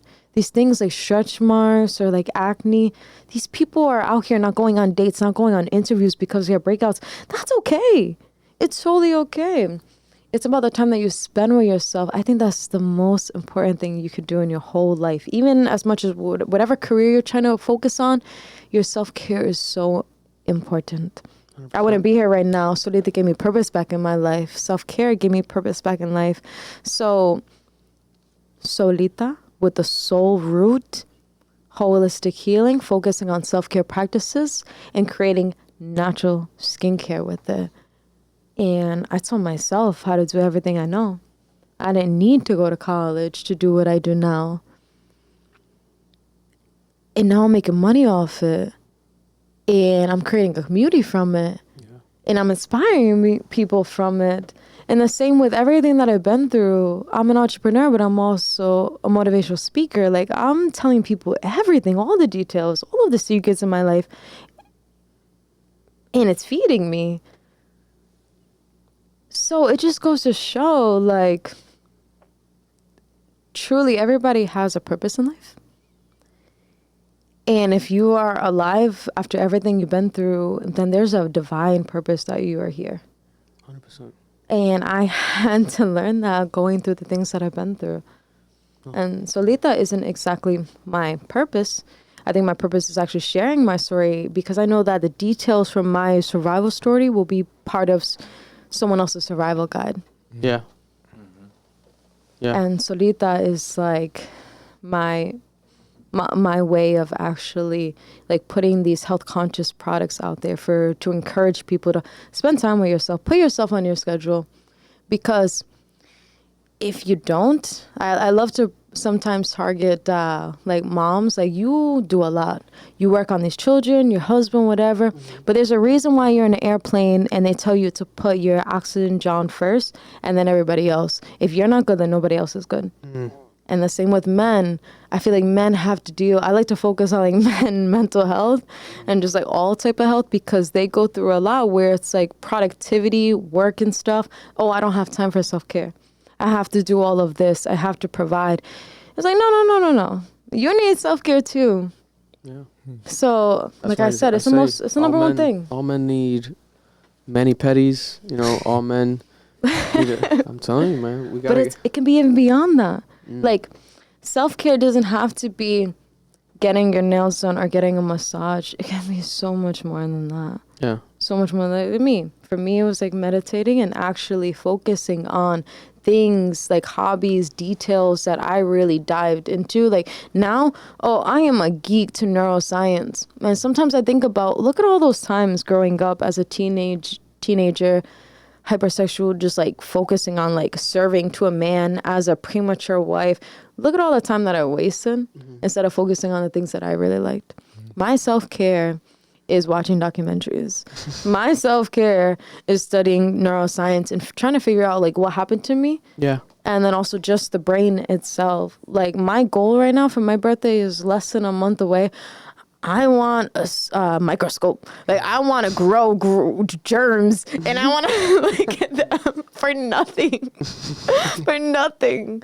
Like that's my self-care. No, I love that. No, it's right. You're very, very, very right. Very correct. Especially just the concept of like, you know, we go around in life. I say it a lot where people, you know, we just do things because it's practical and it's normal, but we never dig deeper than the surface. I mean, a lot of people are comfortable with that, but to each their own. But I always say to dig deeper, like even small things, like you go eat something and you never really read the ingredients. Like you don't even know what you're putting into your body. So from a deeper concept of you have a brain, we all were born with a brain, we walk around with a brain, but we never really, you know, research it and see the capabilities and understand the power of such brain. And you have, you know, someone like yourself that survived an actual, you know, incident that affected your brain directly, where you literally could have lost it, literally could have passed away.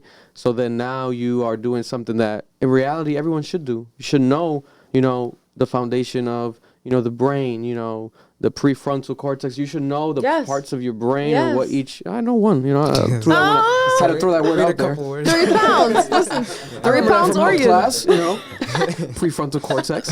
You know, it's everything. Gotta sound professional. I was waiting for the whole, you know, throw prefrontal cortex in there at some point. That's everything. Spell that shit real quick. Really might be some typos.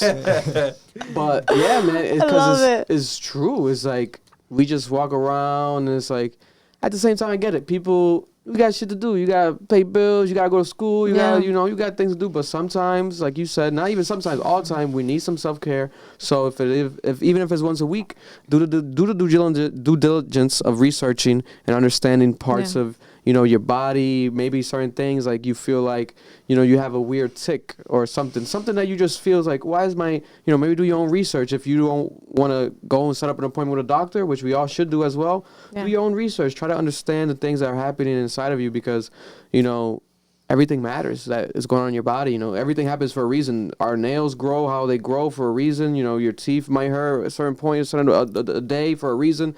Like everything has a reason. So, you know, health and mental health is very, very serious.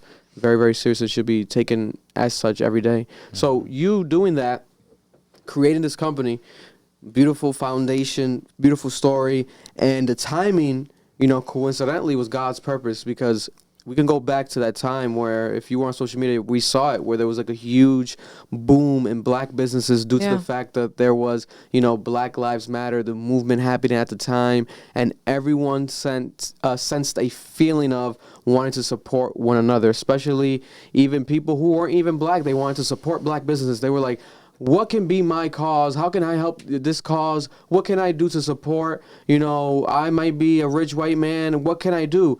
And they were like, here's what you can do. You know, there was articles every week going viral, and Twitter was going viral, and businesses were booming, you know. But then there were some that might have been doing it for the wrong reasons. They might not have had the actual fundamental, genuine inspiration, right?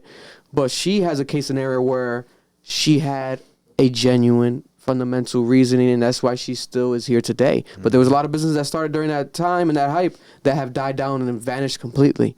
You know, but she is a testament to, you know, one of the businesses, especially out of Rhode Island, the only one that I can recall that had a huge impact at that time and still remains to be impactful. Yeah. You know, and that speaks volumes. You know, speaks volumes to everything that you've gone through in your life, and you know, you're a walking testimony to that. The purpose of, oh, she's a business entrepreneur, but no, peel the curtain back, peel the layers back, and you see like, oh, this is where it came from. It wasn't like just a startup to just do money. This is actually has a purpose. Even in the name itself, you know, it's a dope name, extremely marketable, and the products that you make are phenomenal and actually great for you.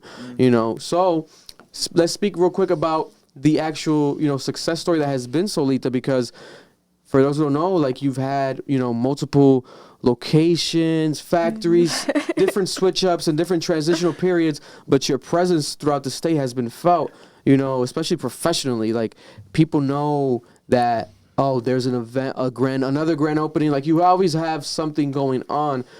How would you describe that? Like, what was the first initial like stages of transitioning from a potential just solely e-commerce company to then becoming brick and mortar, and then, you know, having multiple brick and mortars and transitioning to that, and even just the sole purpose of like having a foundation? Like, how can I even fund this? Like, where's the money gonna come from? Like, you know, because every business, you know, goes through that hurdle. Every entrepreneur, like, I want to do this, but I need money to do this. How can I get the money to do this? You know, what was that, you know, trajectory for SOULITA for you? Straight up, any type of podcast I'm featured, any type of article I'm featured, I always say like these same lines. Like, I started SOULITA with no capital, no business network, and no business education. Wow. So like, if I can do that, and truly somebody else can't. And like, that's why my Instagram, CEO Lexus Fernandez, I push encouraging people to be an entrepreneur, because of truly, if I can do it with less than nothing, less than education, less than English language, like, anybody could do it. But 100%. what was your question again?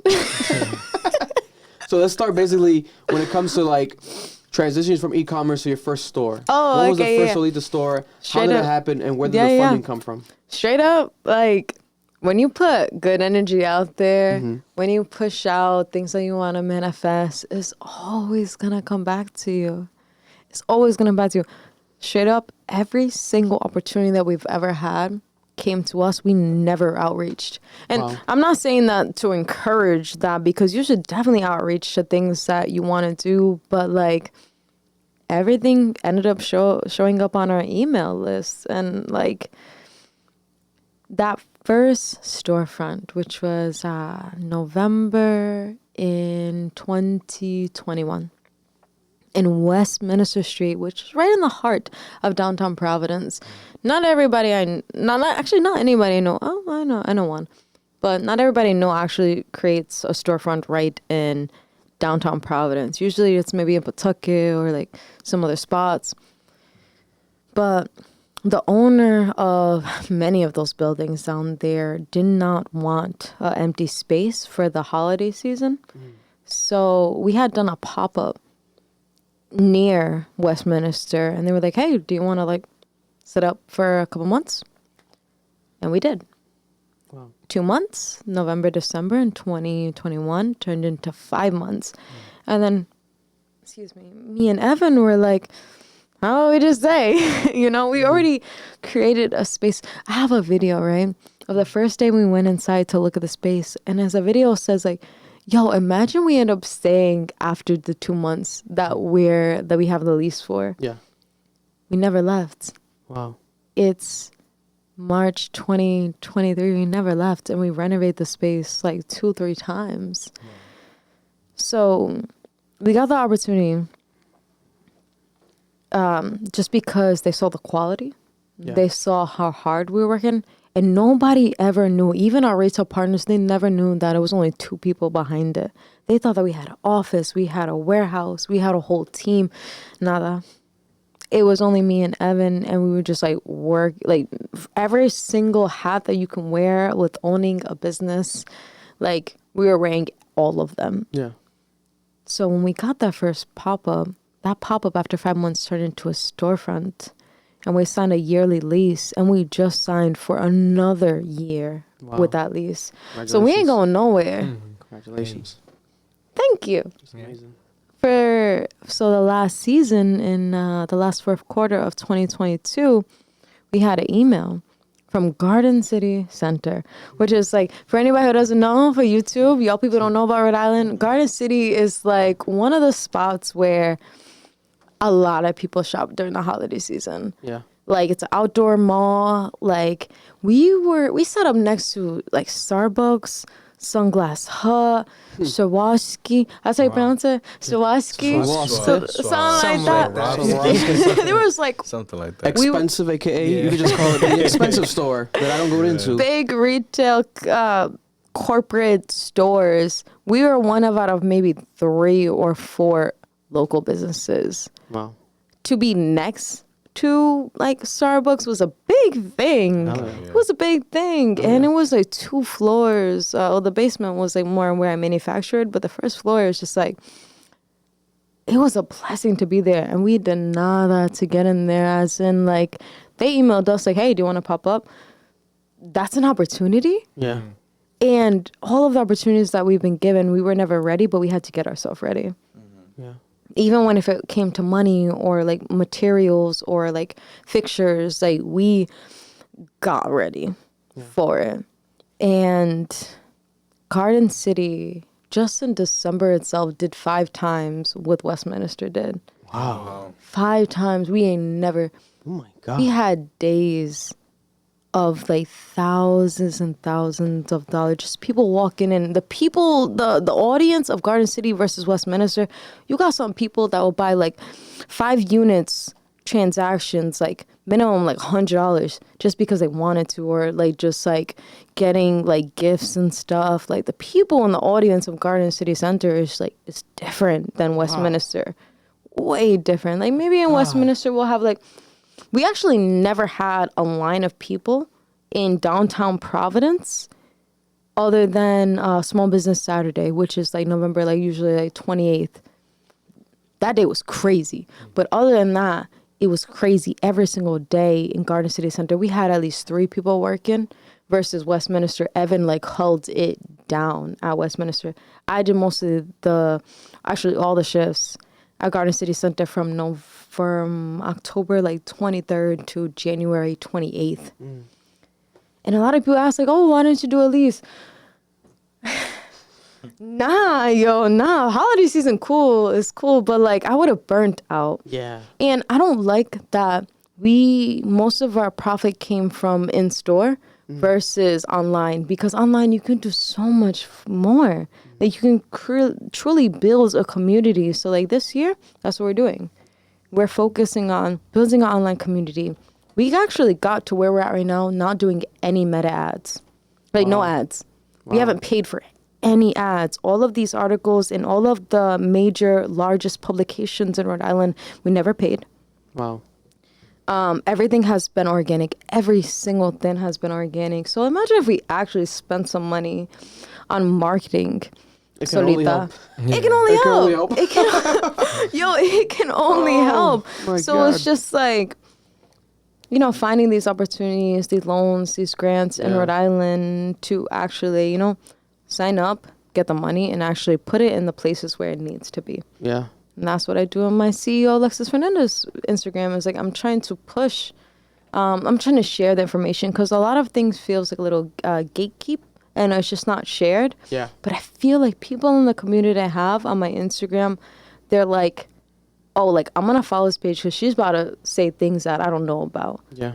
And like, that's what I'm trying to push, because some of the opportunities that we've had, other people can have them too.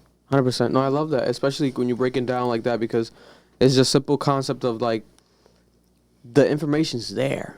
Yeah. The money's there, the opportunity's there, but it's not broken down in layman terms. You know, it's not broken down in a way where we can understand. It's in a traditional way where it's like, if you don't know about that world, you don't know how to, you know, speak this certain way, you're not necessarily going to get it. So it becomes intimidating. It's like, oh man, this is too much paperwork, too much words, too much this. I can't do this. But then, you know, creators like yourself come along and you post this information that you already went through, did the due diligence of researching yourself, and then you share the information. People are gonna consume it, especially your crowd, where it's like they already are supporting you. They're gonna be like, wait, she's actually teaching me how to, you know, potentially become like her, become bigger than her, become, you know, someone that can do the things that she's done. Okay, I'm all for it.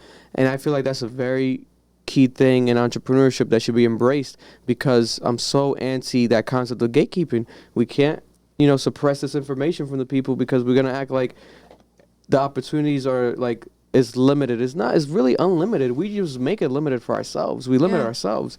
You know, we could do so much. And you are a living, you know, example and manifestation with that.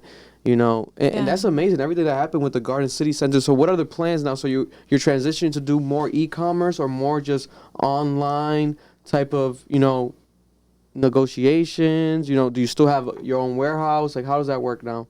So we didn't need a warehouse anymore after we had Garden City, and now we've just been focusing on the back end of Westminster store into where I manufacture, and it's a lot smaller. Like, I went from 5 rooms in Garden City to less than maybe 200 square footage.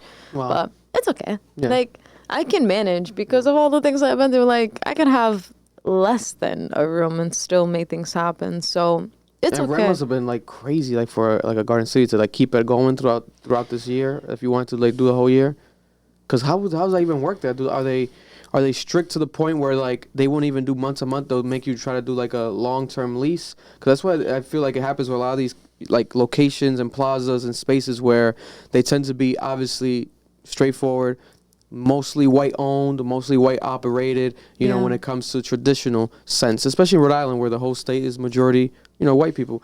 But when minority companies come in, especially in general, authentic companies like yourself come in, you know, how does that work, that, you know, that actual conversation between them as businesses? Like, if you were to want to be there longer, are they willing to come down on the price, or do they still just see you as, you got to pay the Starbucks price, you know, like, because that's what goes back to the intimidation of an entrepreneur. So we never had the opportunity to actually, like, we had the opportunity for Westminster because nobody wanted to rent that space, but we didn't have the opportunity when it came to Garden City because somebody already wanted the space. Okay. So if we were to, like, say nobody wanted it and we wanted to stay, we already know it was going to be very expensive. We already knew. Like, we couldn't have, like, first quarter numbers couldn't have, it just wasn't going to be enough. And honestly, like, I was going to reach, what's it called when people, where it's like too much going on, it's sort of B word. A breaking point? Yeah, like, not exactly breaking, it's like breaking point, but it's like, it's just like too much. Yeah. It's just like too much. I knew that I was going to deal with that because you don't understand. Like, Garden City hours are different. We picked the hours for Westminster, but Garden City was like, there was a point where it was like 8 in the morning to like 10 in the night. And it's like, y'all don't understand. I'll make product all night and it'll be sold out the next day. Wow. Our top 5 products sold out the same day. And it's just like, it was a lot. Oh my God. It was a lot. And I was going through a lot. Like, even personally, my boyfriend can tell you, I was going through a lot. Oh my God. So it's just like, it was a lot. And basically what I'm trying to say is I don't think we couldn't exactly afford like the yearly retail lease Garden City had for us, but we could afford the pop-up lease. Details, because it's different. It's not like, okay, this is your rent. It was just different. We had to negotiate it. Yeah. And it was good. Wow. But so 3 months was fine for me. Anything more than that, nah. Now, I mean, at the end of the day, you can add that to your company's resume and history. You had a store at Garden City. Yeah. You know, that would sell out of products. Yeah, it was. That's an beautiful. achievement in its own, you know.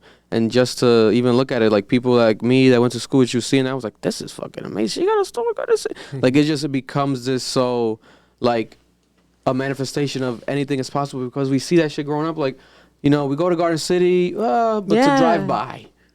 It's expensive stuff. We might pop in to buy some stuff. Window shop. Yeah, window shop. You know, children's place. Newport Creamery. Newport Creamery.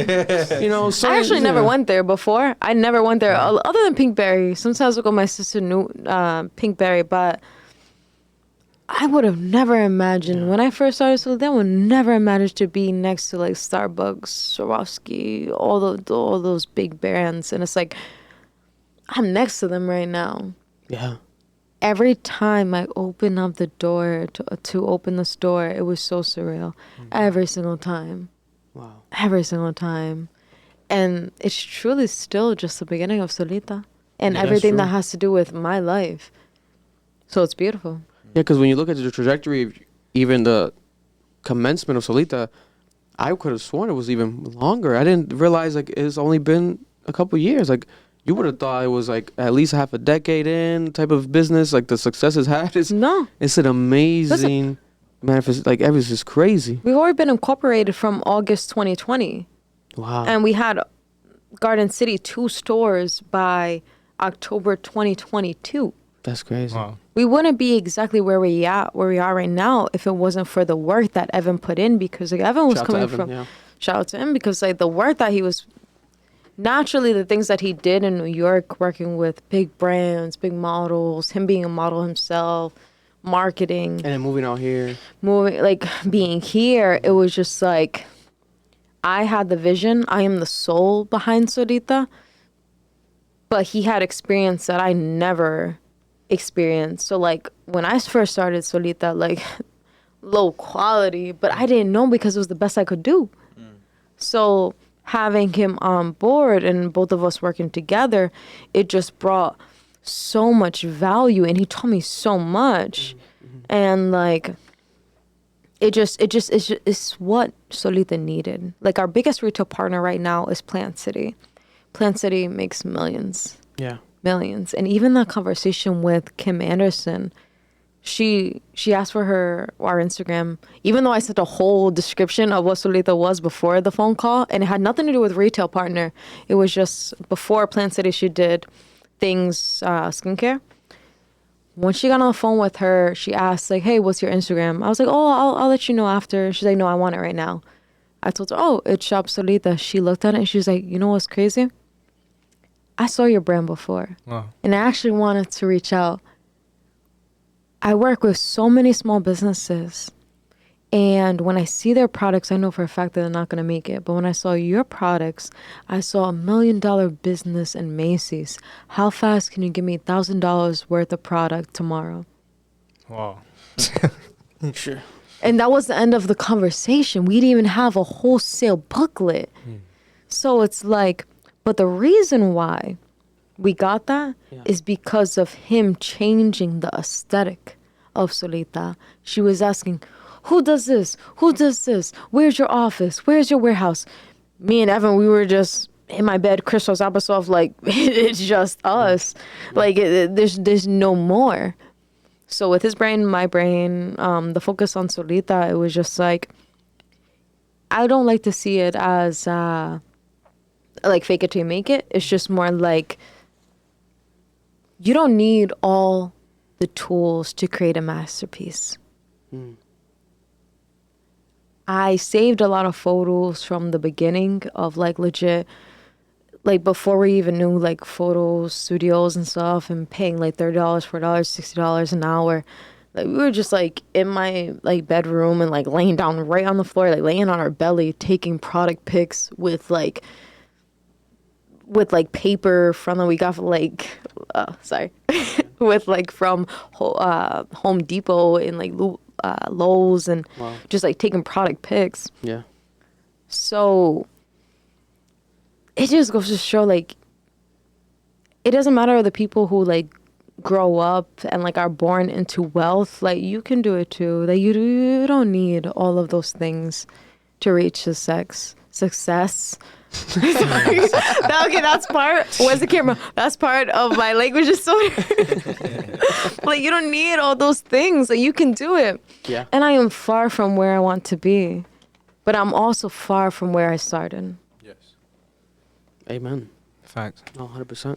100%. So to end, a couple quick questions. When it comes to Rhode Island entrepreneurs out there, you touched base a bit on it right now, but let's say there's someone out there right now looking at you, they look up to you, or they're hearing this for the first time, they find out who you are right now, and they want just one quick line, one word of advice from you to become an entrepreneur. What would you tell them? Someone coming up right now in Providence, Rhode Island, wanting to be a successful business owner, entrepreneur like yourself.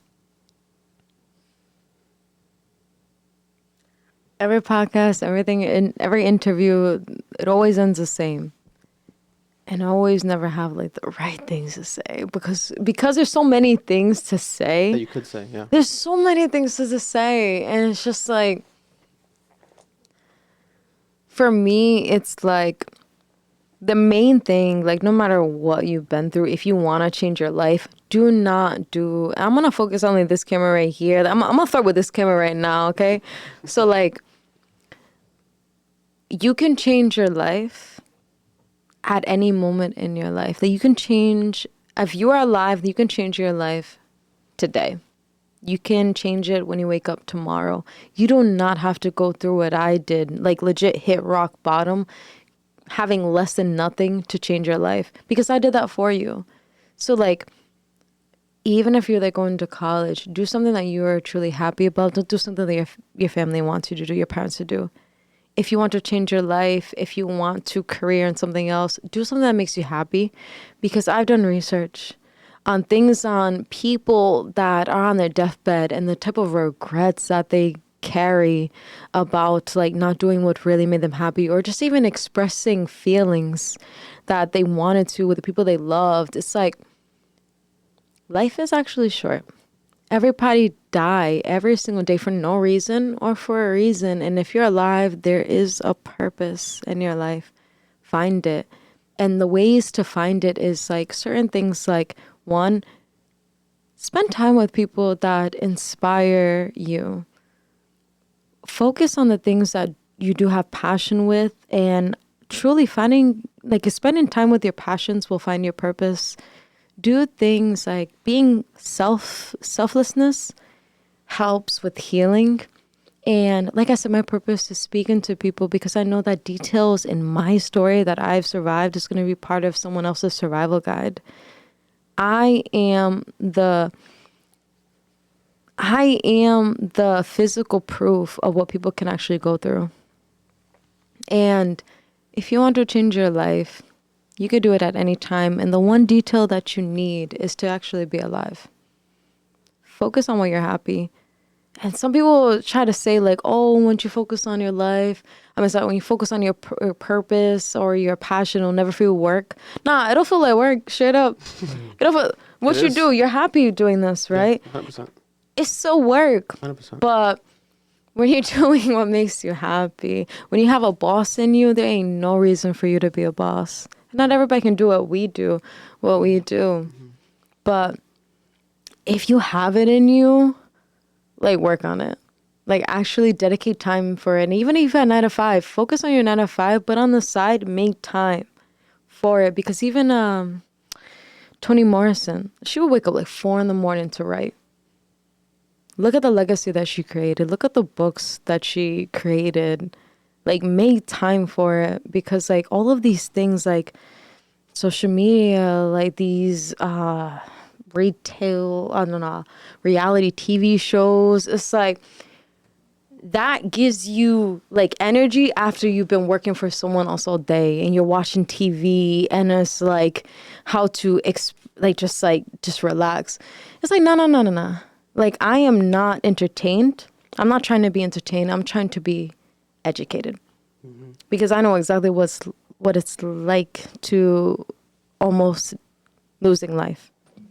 So focus on what makes you happy. Do things that make you happy. Do things because of it's what you like to do, no matter what your parents say, what your family says, what your partner says, no matter what anybody says.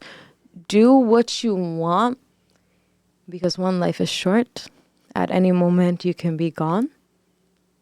And you don't want to have regrets in your life. Wow. She went from not knowing the answer to having the perfect answer. The best answer. Honestly. I I love this. You don't understand. Listen. Let's focus on the camera. I've been waiting for this. When Victor texts me, he's like, yo, I want you as a feature.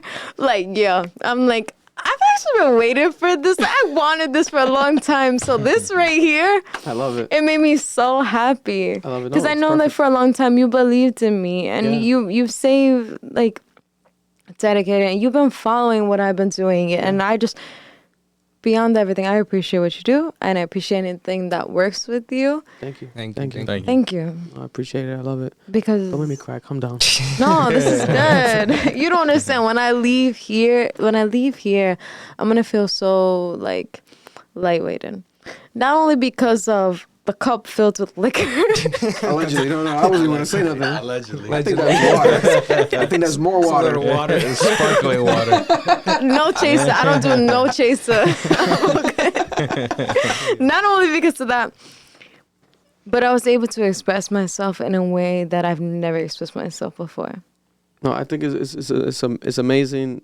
It's going to serve the purpose of, documentation, putting it out there, and at the same time, it's going to inspire so many people. Facts. This is a part of Rhode Island history. Forever in life, people can look back at this piece of content, at this conversation, and they can learn from it, and they can connect to it, and it can be shared for the rest of life. Because this is going to be online, it's going to live on forever. So that's why I find true value and importance in these type of conversations. So thank you. Set me up. Thank you. And on that note, where can the people find you real quick? Where can they find everything? The Instagram? What's the Instagram for SOULITA and everything? Put it out there right now. If you want to support my business that I'm part of is SOULITA. So it's at shop SOULITA, soulita.com. If you'd like to support me, or if you are an entrepreneur and want to scale, or if you want to be an entrepreneur, it's CEO. It's at CEO Lexus Fernandez, and Lexus spelled the same like the car. Yeah. So it's very easy to find. Yeah. And Fernandez, like, with a Z. Yeah. And then if you want to be inspired, if you've been through certain things and you feel a little stuck, then you can follow me at speaker Lexus Fernandez, which I'll be more consistent when it comes to posting, because I have a lot to say. I love it. Listen, multifaceted, wears many hats, and extremely inspirational for, the city, the state, and for the world. And that's what this was right here. Cap, Club Ambition Podcast, episode 77. We appreciate you guys. We love you guys. Thank you for tuning in. Rhode Island to the world, and we are out. Hey. Bye. This is so cool. That was fire. That was good. You think so?